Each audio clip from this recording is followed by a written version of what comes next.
What's up guys, it's Matt B. I review running shoes here on YouTube, and today we are taking a look at the Adidas Supernova Rise. And right off the bat I have to tell you that this is a daily trainer, but this time Adidas is using a pavement based foam in the midsole. So yeah, it's kind of like a super foam in a daily trainer. But how does it perform and what does it feel like? Let's get into it. My friends, this video is in partnership with the team over at Roadrunner Sports. Now, Roadrunner Sports and Adidas were good enough to send me a pair of the Supernova Rise for the purpose of review. However, they don't have any editorial input into this video, and they are not going to get to see this video before you do here on YouTube. With that said, the Adidas Supernova Rise will cost you $140. And I don't know about you, but seeing $140 with the price of so many other shoes just going through the roof actually strikes me as pretty good. Now, I know there are a lot of shoes out there for $140, but it often seems like we're being groomed to pay higher and higher prices for running shoes, and it's always just refreshing to see when you can get a nice new pair of daily training running shoes for $140. So I guess what I'm saying is it's immediately good to see that Adidas hasn't jacked the price just because they're changing things up a little with a Supernova Rise. All right, as far as specs go, we have 35 in the heel, 25 in the forefoot for a 10mm drop. Now a 10mm drop is, I don't know, kind of traditional for a daily trainer, and I know there are a lot of you out there that aren't going to like that 10mm drop, but it does make for a very comfortable drop, a very comfortable ride, and I think that's evidenced by seeing so many companies do a 10mm drop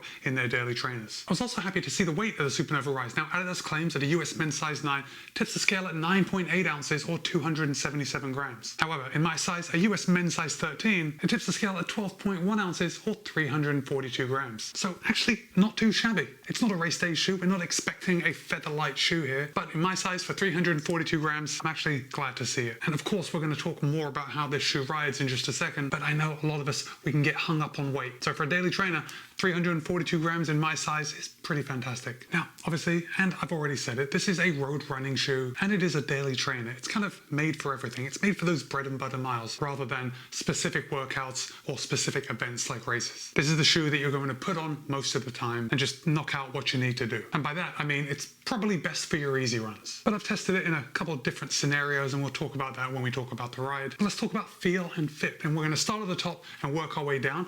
And guys, this heel collar, this is plush. There is a lot of padding around this heel collar. Now, if I just put my fingers in right here and I'm feeling around, I can feel that the padding is definitely biased to the top of the heel collar, and then it comes down to a lot thinner at the bottom, and that's just going to make that heel collar feel like it's gripping your foot. It's really going to contribute to a nice locking feel. And then the heel counter, this thing is rigid. This thing is like an entire heel cup. And I think the structure and the rigidity just goes part and parcel with what this shoe looks like. It looks like a heavily padded, very plush shoe. It's going to grab onto your heel and not let go. And that was actually my experience. I think this is going to be a very comfortable shoe for a lot of people. And also, I think maybe because of the colorway, I think this is also going to double as like a good walking around, a daily shoe. But actually, I think the women's colorway is a little better for that, just because there's not as much green. Oh, and this would be a good place to tell you that the Supernova Rise is available in gender-specific fits. So Adidas has made the last different for males and females in order to just make the all-around comfort better. Now, ultimately, the shoe is the same. So even though I have the male version, I feel pretty confident in saying that it's going to be the same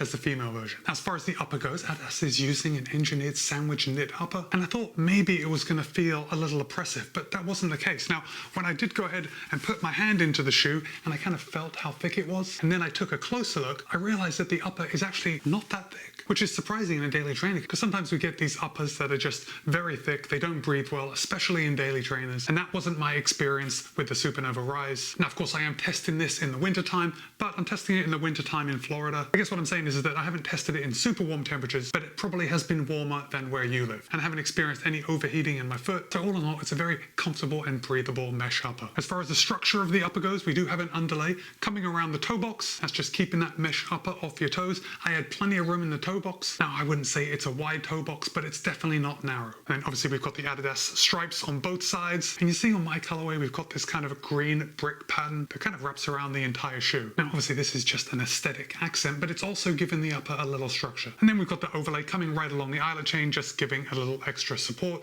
Moving on to the tongue. The tongue is just like the heel collar.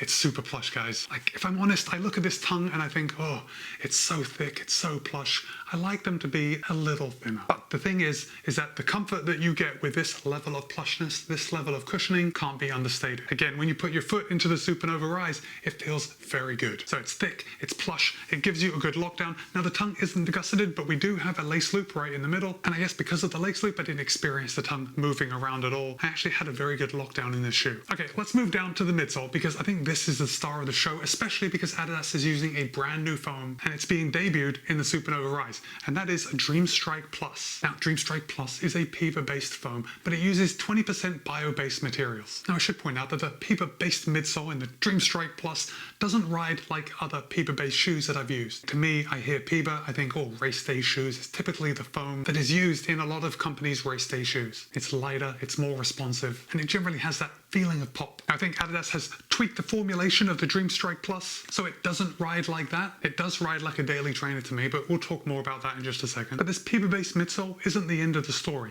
On my colorway, you can see on the bottom here, we've got this gray bit of midsole foam here. This is actually part of the bottom-loaded energy rods. And the whole energy rod system does run from the heel all the way up to the forefoot, but it's mostly noticed here in the middle. And then we've got these gray lines coming up. And just like in previous Adidas shoes, these energy rods follow the metatarsals of your foot, but these aren't the same energy rods that you're going to get in some of the other shoes. They're actually made of a denser foam. I imagine it's some kind of EVA. In fact, I have the durometer right here, so let's just go ahead and do a quick test at the different durometer readings of these foams. Okay, right here in the back, we have the Dream Strike Pro coming in at 30. If I drop it down to the gray part here at the bottom, these are the support energy rods.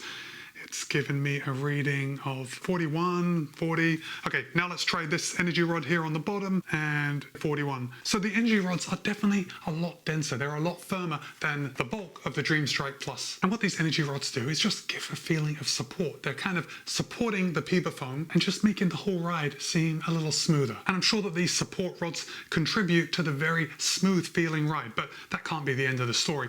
We've also got a very distinctive geometry of the Supernova Rise. Now, there's not an extreme toe spring, but it is noticeable. But I think more noticeable is right here with the heel bevel. If I hold it up, you can see this heel bevel is definitely biased to the lateral side. And this extreme heel bevel is just going to make our touchdowns that much smoother. You might notice that when you're running in shoes that don't have a heel bevel, sometimes your foot tends to scuff. At least for me, as a heel striker, at least when I'm running very slow, I definitely get that scuffing sometime. And if I'm totally honest, I probably think this heel bevel is the main element that makes this shoe smooth for me. But of course, when you combine that with the toe spring and these support rods, they all come together to make the ride work right. Okay, so I've already said the ride is smooth. It's incredibly smooth. It does feel good. But for me, I was surprised how firm the ride actually feels, especially when I push my thumbs into the foam like this.